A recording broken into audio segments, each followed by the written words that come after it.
Welcome to our channel. तो आज actually हम जूलॉजी का एक topic that is our unit human physiology, और उसी में से हम एक टॉपिक आज डिस्कस करेंगे, वो है डाइजेशन एंड एब्जॉर्प्शन।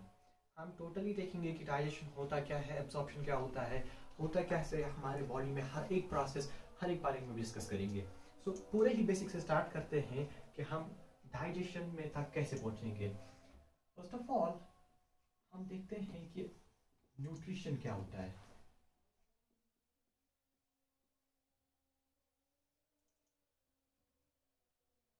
बचपन से पढ़ते आ रहे हैं न्यूट्रिशन होता क्या है। obtaining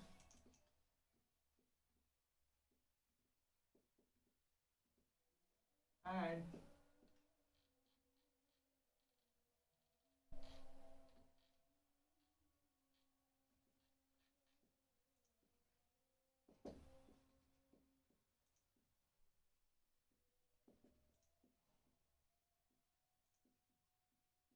obtaining and utilization of food means आप फूड को obtain कर रहे हो, आपकी बॉडी उसे यूटिलाइज कर रही है, that is what we call nutrition. ठीक है ना। अब सवाल आता है कि हम न्यूट्रिशन मीन्स हम खाते क्या है। अब वैसी बात है, फूड ही खाते, क्यों खाते हैं। फर्स्ट ऑफ ऑल फूड,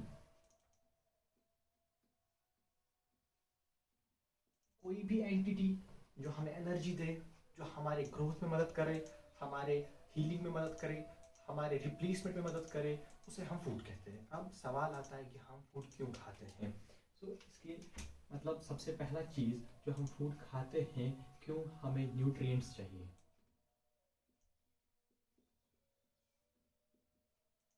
दूसरा चीज़ हमें वाटर चाहिए, and third one is roughage.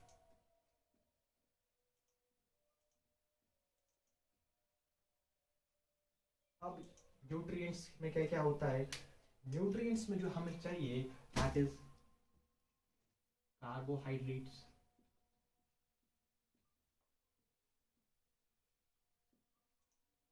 हमें प्रोटीन चाहिए होते हैं, हमें फैट्स चाहिए होते हैं, हमें वाइटामिन्स चाहिए होते हैं, एंड मिनरल्स।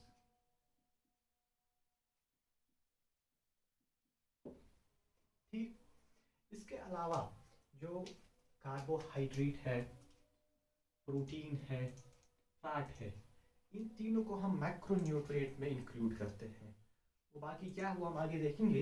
इन तीन को, carbohydrate, protein and fat, they togetherly are known as macronutrient। और जो vitamins and minerals है, इन्हें हम micronutrients कहते हैं।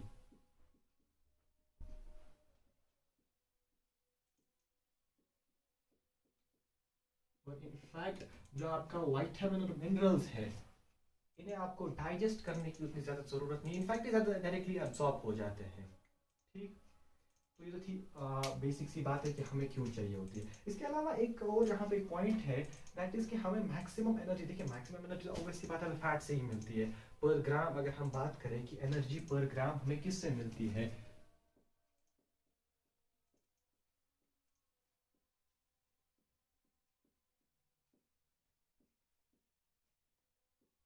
वो तो हमें सबसे ज़्यादा फैट से ही मिलती है।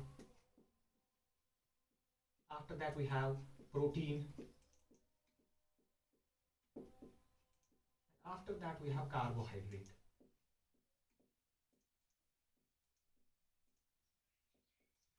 लेकिन फैट अगर हम देखें, हम उतनी क्वांटिटी में अपने यूजुअली जो हम डेली मींस रूटीन में जो हम खाते हैं फूड, फैट हम पर ग्राम उतना नहीं लेते। ज़्यादा हमारे फूड में जो प्रेजेंट होता है वो है कार्बोहाइड्रेट। इसीलिए जो हमें मैक्सिमम एनर्जी हमारी बॉडी को जो देता है दैट इज कार्बोहाइड्रेट।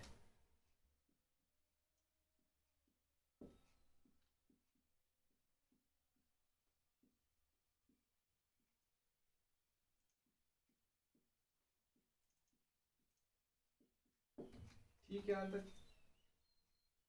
अब यही न्यूट्रिशन दो टाइप्स के होते हैं, पढ़े हैं हमने। एक को कहते हैं autotrophic mode of nutrition,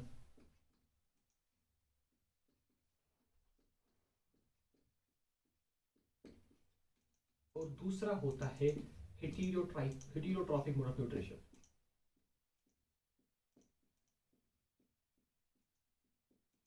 detail में हम नहीं जाएंगे ऑटोट्रॉफिक, क्योंकि हमें डिस्कस नहीं करना है। हम हेटेरोट्रॉफिक पे आते हैं और चलो ऑटोट्रॉफिक पहले बता देते हैं। वो वाला मोड ऑफ न्यूट्रिशन जहाँ पे एक ऑर्गेनिज्म अपना फूड खुद प्रिपेयर करता है, ठीक। हेटेरोट्रॉफिक मोड जहाँ पे उसे फूड दूसरे ऑर्गेनिज्म से ऑब्टेन करता है, खुद नहीं बना पाता है लेकिन दूसरे ऑर्गेनिज्म से ऑब्टेन करता है। अब इसमें भी डिफरेंट टाइप्स है, जैसे कि इसमें holozoic mode of nutrition, second is saprotrophic mode of nutrition,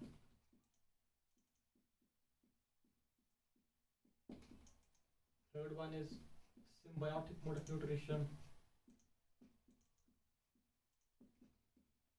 In fact, we have parasitic mode of nutrition. So ये further types है heterotrophic mode of nutrition के, ठीक।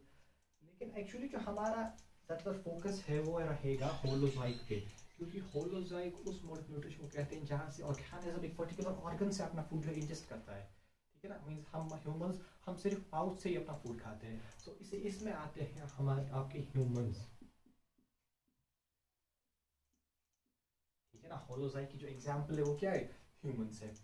अब ह्यूमंस में जो मोड ऑफ न्यूट्रिशन है, जो पूरा ही न्यूट्रिशन का प्रोसेस है 5 स्टेप्स में कंप्लीट होता है। वो भी इनफैक्ट 10th में पढ़ा होगा, दैट इज, यहाँ से मैं लिख लेता हूँ,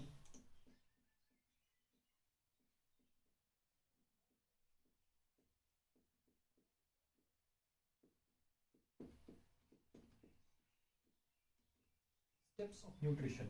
हम किसकी बात कर रहे हैं, होलोजोइक मोड ऑफ न्यूट्रिशन, जिसमें ह्यूमंस इंक्लूड होते हैं, ठीक। अब सबसे पहला जो स्टेप है that is injection,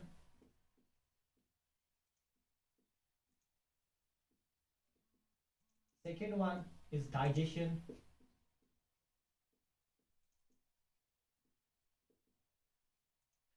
third absorption,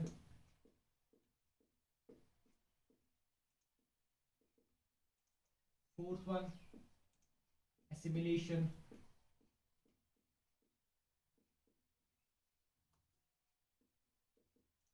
and the fifth one is what we call egestion। ये है 5 steps of nutrition in human beings, ठीक। लेकिन हमारा जो मेन फोकस रहेगा इस टॉपिक पे वो है अबाउट डाइजेशन एंड एब्जॉर्प्शन। तो एक बेसिक सा ओवरव्यू था कि हमें एक्चुअली पढ़ना क्या है इस टॉपिक चैप्टर में। डाइजेशन एंड एब्जॉर्प्शन पे ही हमारा जो है मेन फोकस रहेगा। तो स्टार्ट करते हैं digestion.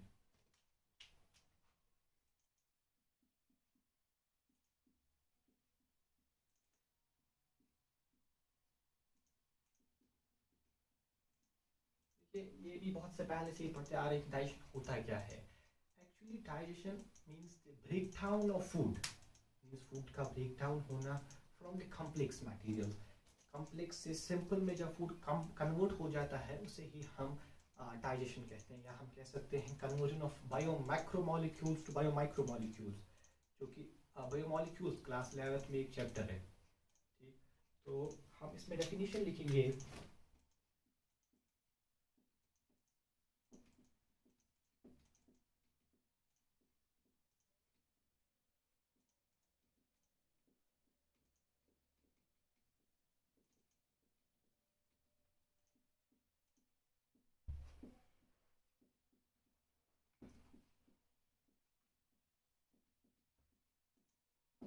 So what is digestion?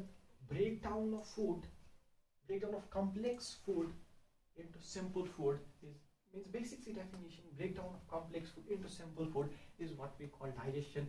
लेकिन आधे लोगों को ऐसा भी लिखा होता है breakdown of complex food into simple absorbable food, क्योंकि कुछ चीज़ ऐसे जो हमें absorb नहीं करनी पड़ती, डायरेक्टली absorb हो जाती है, तो इसीलिए breakdown of complex food into simple food is what we call digestion। मतलब जैसे कि हमारे पास एक कॉम्प्लेक्स फूड है स्टार्च,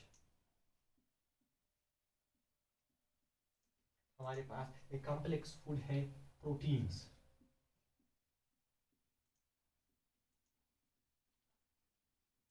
हमारे पास कॉम्प्लेक्स फूड है फैट्स। होता क्या है जब इनका ब्रेक डाउन हो रहा है, इनका कॉम्प्लेक्स फॉर्म है इन तीनों का, तो ब्रेक डाउन में डाइजेशन में क्या होगा, इन तीनों का कॉम्प्लेक्स से सिंपल फॉर्म में आ जाएंगे। क्या होगा, स्टार्च चेंज होगा ग्लूकोज में, ठीक, प्रोटीन कन्वर्ट होगा अमाइनो एसिड्स में,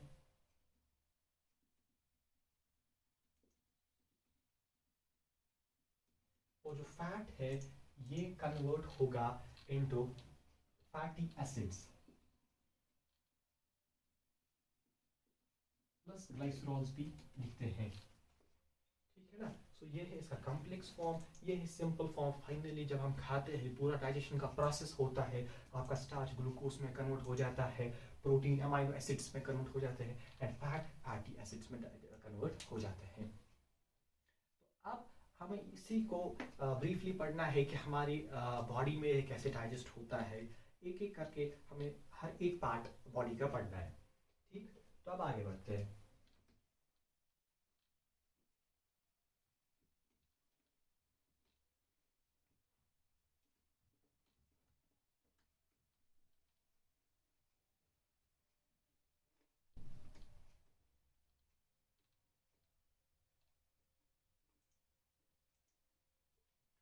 देखिए अब जो ह्यूमन डाइजेस्टिव सिस्टम है,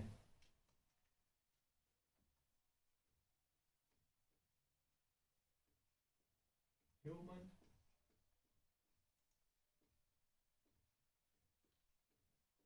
डाइजेस्टिव सिस्टम ये दो पार्ट्स में डिवाइड है। फर्स्ट वन इज द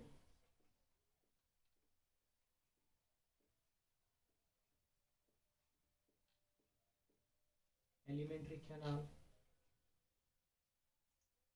आपका सारा जो आपका आपके माउथ से लेकर एनस तक जो भी पार्ट्स आते हैं उसे हम एलिमेंट्री कैनाल कहते हैं, ठीक है ना। आपका माउथ से लेकर हर एक पार्ट जो भी उसमें उसे हम एलिमेंट्री कैनाल कहते हैं। दूसरा है इसी के साथ जो एसोसिएटेड स्ट्रक्चर्स हैं, ठीक।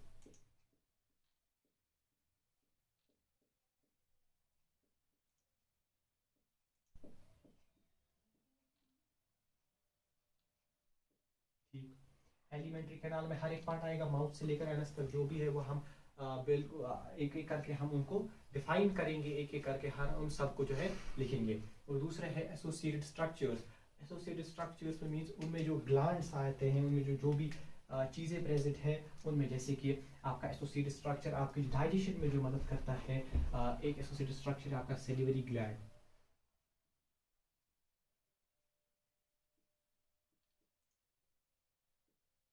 दूसरा एसोसिएटेड स्ट्रक्चर जैसे कि लिवर, और एक एसोसिएटेड स्ट्रक्चर है पेनक्रियाज। इसके अलावा इंटेस्टाइनल, नहीं चलिए इसको नहीं रखते। तो सेलिवरी ग्लैंड, लिवर, पेनक्रियास, ये ऐसे मेन एसोसिएटेड स्ट्रक्चर्स हैं जो हमारी डाइजेशन में मदद करते हैं। इसके अलावा भी है गॉल ब्लैडर, उसका कोई डायरेक्ट रोल नहीं है वहाँ पे, जो एक्चुअली बाइल जो स्टोर रहता है, ठीक है ना। इनफैक्ट हमारे टीथ यहाँ पे लिख लेते हैं, टीथ एंड टंग, वो भी एसोसिएटेड स्ट्रक्चर्स है जो हमारे डाइजेशन में जो है मदद करते हैं। इन सबको एक एक करके हमें पढ़ना है। फर्स्ट ऑफ ऑल माउथ, उसमें जो भी चीज़ें आएंगी, उसमें जैसे भी ग्लैंड्स आएंगे, उन्हें हम एक एक करके जो है स्टडी करनी है। तो सबसे पहले पढ़ते हैं माउथ के बारे में।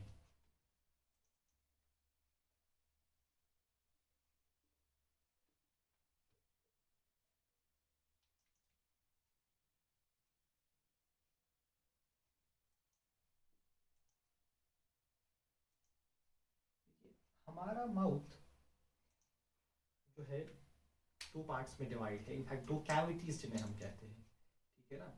माउथ दो कैविटीज में डिवाइड है। एक को हम कहते हैं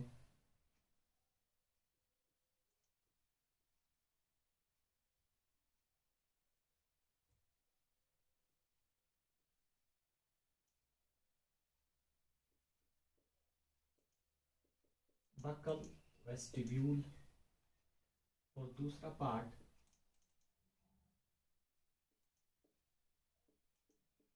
central oral cavity.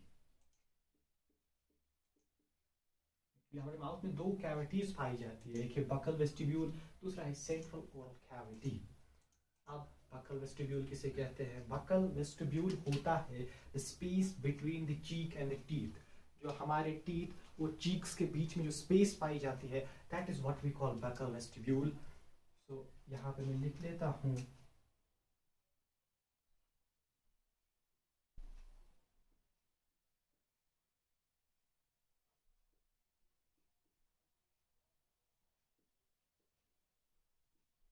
space between cheeks and teeth is what we call buccal vestibule, and central oral cavity जो कि आपका सेंट्रल पार्ट आपका माउथ का बनाता है उसे हम कहते हैं सेंट्रल ओरल कैविटी। ये भी फर्दर डिवाइड है, ये फर्दर डिवाइड है आपके। सबसे पहले इसमें आएगा रूफ, इसमें आएगा फ्लोर, और थर्ड वन टीथ। रूफ या जिसे हम कॉमनली पैलेट कहते हैं,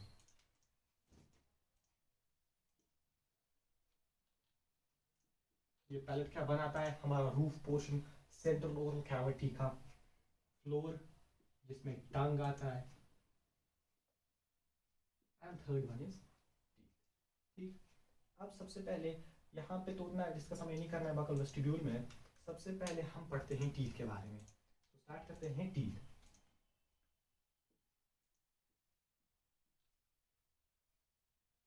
पूरा हम डाइजेशन प्रोसेस पढ़ रहे हैं कैसे हो रहा है। आपने अब डाइजेशन तो कर लिया, तो दूसरा प्रोसेस क्या है? डाइजेशन। अब आपने फूड खा लिया, जब आपने फूड को माउथ में डाल दिया, अब टीथ की बात करते हैं। देखिए टीथ ह्यूमंस में क्या है? ह्यूमंस में टीथ हेटेरोडोंट है। हेटेरोडोंट मतलब दो टाइप सेट्स है हमारे टीथ के, जिसे कहा जाता है हेटेरोडोंट।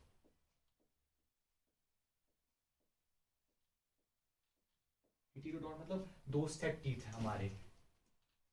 एक होता है मिल्क टीथ, दूसरे होते हैं परमानेंट टीथ।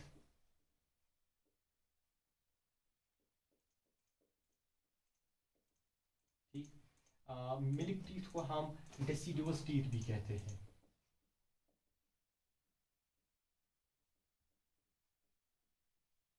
वो परमानेंट टीथ तो है ही, जो कि फाइनली आपके आते हैं, that is the permanent teeth. So first point जो हमें याद रखना है about teeth, that is they are heterodont.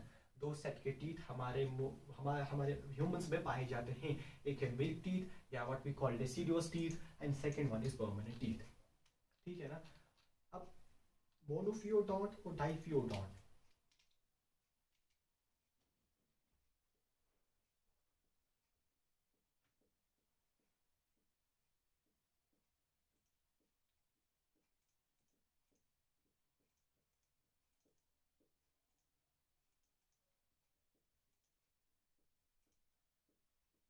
मोनोफियोडोंट हम कहते हैं वो वाले टीथ जो कि एक ही बार आते हैं। एक ही बार आने का मतलब हमारे माउथ में मोनोफियोडोंट ऐसे 12 टीथ्स हमारे ह्यूमंस में पाए जाते हैं that arise only once in a life time. ठीक है ना? क्योंकि अगर आपको मिल्क टीथ का नंबर पता होगा, जब एक इंसान होता है तो मिल्क टीथ कितने होते हैं? 20 नंबर्स होते हैं। ठीक है ना? मिल्क टीथ 20 होते हैं, लेकिन परमानेंट टीथ कितने होते हैं? 32 इन नंबर होते हैं। दैट मीन्स 12 टीथ ऐसे होते हैं that arise only once in a life time, उन्हें हम कहते हैं मोनोफियोडोंट। सो मोनोफियोडोंट में 12 टीथ ऐसे हैं that arise only once in life time, उसे हम कहते हैं मोनोफियोडोंट। और डाइफियोडोंट मींस हमारे ह्यूमंस में 20 टीथ ऐसे हैं that arise twice in a life time. Means यही मिल्क टीथ पहले आ गए, फिर यही आपके दांत खुद ब खुद निकल जाएंगे और फिर से इनकी जगह और नए 20 टीथ आ जाएंगे। तो इन्हें हम कहते हैं डाइफियोडोंट दैट अराइज, ऐसे टीथ जो कि आपकी लाइफ टाइम में दो बार आते हैं, that arise twice in a life time.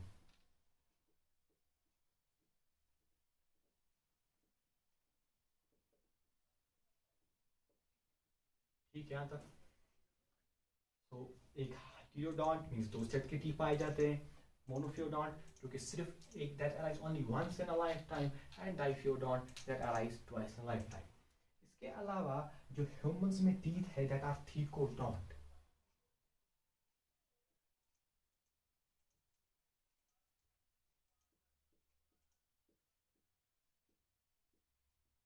थीको means तीन एक्चुअली टीथ जो है तीन तरह में होता है। जैसे कि थीकोडॉन्ट का मतलब होता है, थीकोडॉन्ट का मतलब है कि आपने अपने जॉज देखे होंगे, जो आपके जॉज है ना उनमें जो है दांत जो है उसके अंदर भरा हुआ होता है, that is what we call thecodont. इसके अलावा एक्रोडॉन्ट होता है जो किसी रेप्टाइल्स में पाया जाता है, उनमें जो है अगर आप उनमें जो है जॉ के बाहर पाया जाता है, यहाँ पे मान लीजिए टीथ पाया जाता है, उसे हम कहते हैं एक्रोडॉन्ट। और किसी में सिर्फ जॉ के ऊपर ही पाया जाता है, यहाँ पे ऊपर ऊपर ऊपर, जिसे हम कहते हैं प्लूरोडॉन्ट। लेकिन वो हमें नहीं देखना है। लेकिन ह्यूमंस में जो टाइप ऑफ टीथ पाया जाता है दैट इज थीकोडॉन्ट। और थीकोडॉन्ट का मतलब क्या है, अगर ये आपका जॉ है तो इसके अंदर टीथ जो है इसके अंदर भरे हुए हैं, ऐसे इनके अंदर है वो होते हैं, इसी को हम कहते हैं थीकोडॉन्ट।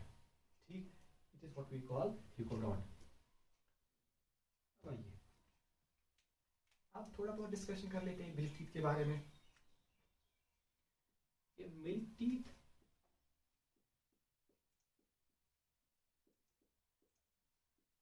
या डेसिडुअस टीथ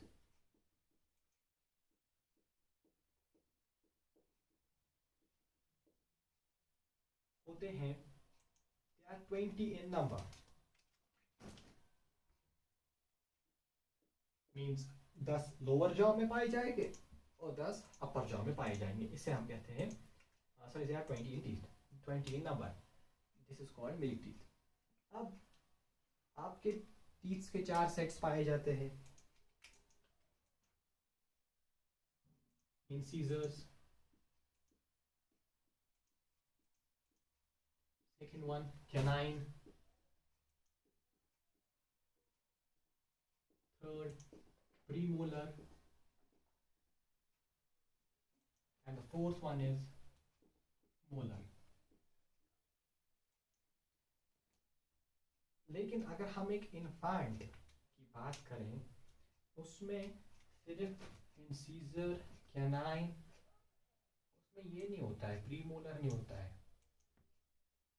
इंसीजर होता है, कैनाइन होता है और मोलर होता है। एक इन्फेंट की बात कर रहे हैं, जब मिल्क टीथ में प्रेजेंट होते हैं तो वो तो टीथ तो 4 सेट्स के होते ही होते हैं, लेकिन जो मिल्क टीथ है जब वो आते हैं 3 ही सेट्स के होते हैं, incisor, canine and molar. Incisors का नंबर होता है एट दैट टाइम 4, 4 मतलब दो नीचे, 4 दो नीचे दो ऊपर, कैनाइन्स 8,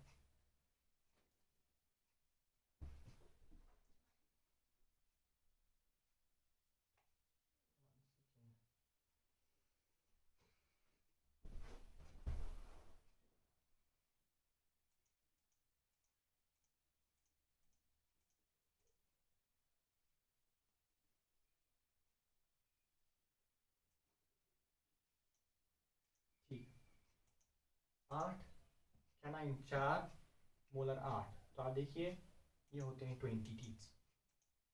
ठीक है ना।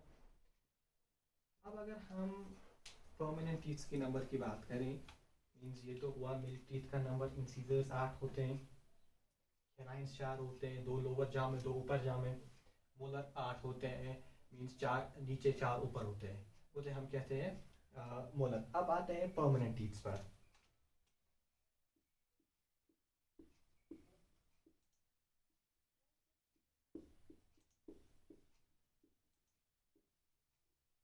ये परमानेंट टीथ्स में इंसीजर्स भी होंगे, कैनाइन्स भी होंगे, प्रीमोलर भी होगा, मोलर भी होगा। ठीक है ना। तो इंसीजर होगा परमानेंट टीथ में,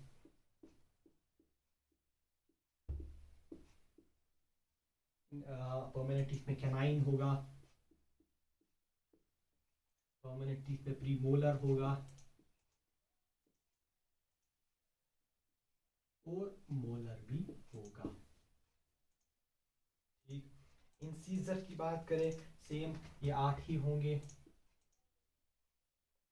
कैनाइन 4 होंगे, प्रीमोलर 8 होंगे, और जो मोलर का नंबर है वो है 12। तो आप इनकी काउंट कर लीजिए, ये आएंगे 32 इन नंबर, अपर और लोअर जाको मिलाकर, मींस नीचे 16 ऊपर 16, मिलिट्री का भी वैसे ही, नीचे 10 ऊपर 10। अब जो ये मोलर है, मोलर में लिख रहा हूं मैं, जो मोलर टीथ है मींस हर एक क्वाड्रेंट में ये 3 3 आते हैं। हर एक, अगर हम माउथ के 4, अगर हम माउथ है ये आपका, इसके 4 हिस्से कर लें तो उसे हम क्वाड्रेंट, हर एक को क्वाड्रेंट कहते हैं। तो हर एक क्वाड्रेंट में 3 3 3 टीथ आते हैं, टोटल मिला के 12 हो जाते हैं। तो इस मोलर की बात करें, जो थर्ड वाला मोलर होता है हर एक क्वाड्रेंट में, थर्ड मोलर,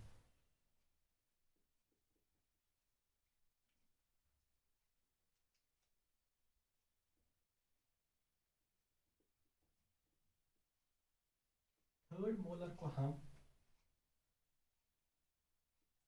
विजडम टूथ कहते हैं। जरूरी नहीं है हर एक में हो भी सकता है, नहीं भी हो सकता है, आ भी सकता है, नहीं भी आ सकता है। इसे हम विजडम टूथ कहते हैं। और ये एक वेस्टिजियल ऑर्गन है, मींस फंक्शनलेस ऑर्गन, इसका कोई फंक्शन, क्योंकि ये आपके फूड को च्यू करने में मदद नहीं करता, so it's a vestigial organ.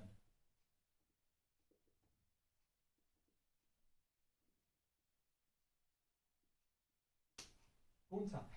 Third molar, जिसे हम विजडम टीथ कहते हैं, वही एक वेस्टिजियल है। अब एक इंटरेस्टिंग बात है, एक फैक्ट है, जिसे हम कहते हैं, दैट इज द एलिफेंट का जो टस्क होता है, वो होता क्या है, व्हाट इज इट एक्चुअली?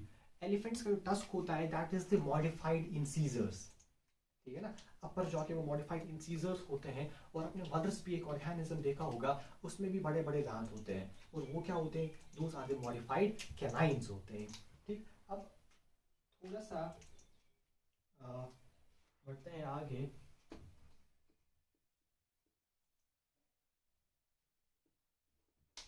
तो ये तो थी बात मिल्क टीथ और परमानेंट टीथ की। बाकी अब देखेंगे हम टूथ का स्ट्रक्चर, टूथ के नंबर्स, वो हम अगले लेक्चर में देखते हैं।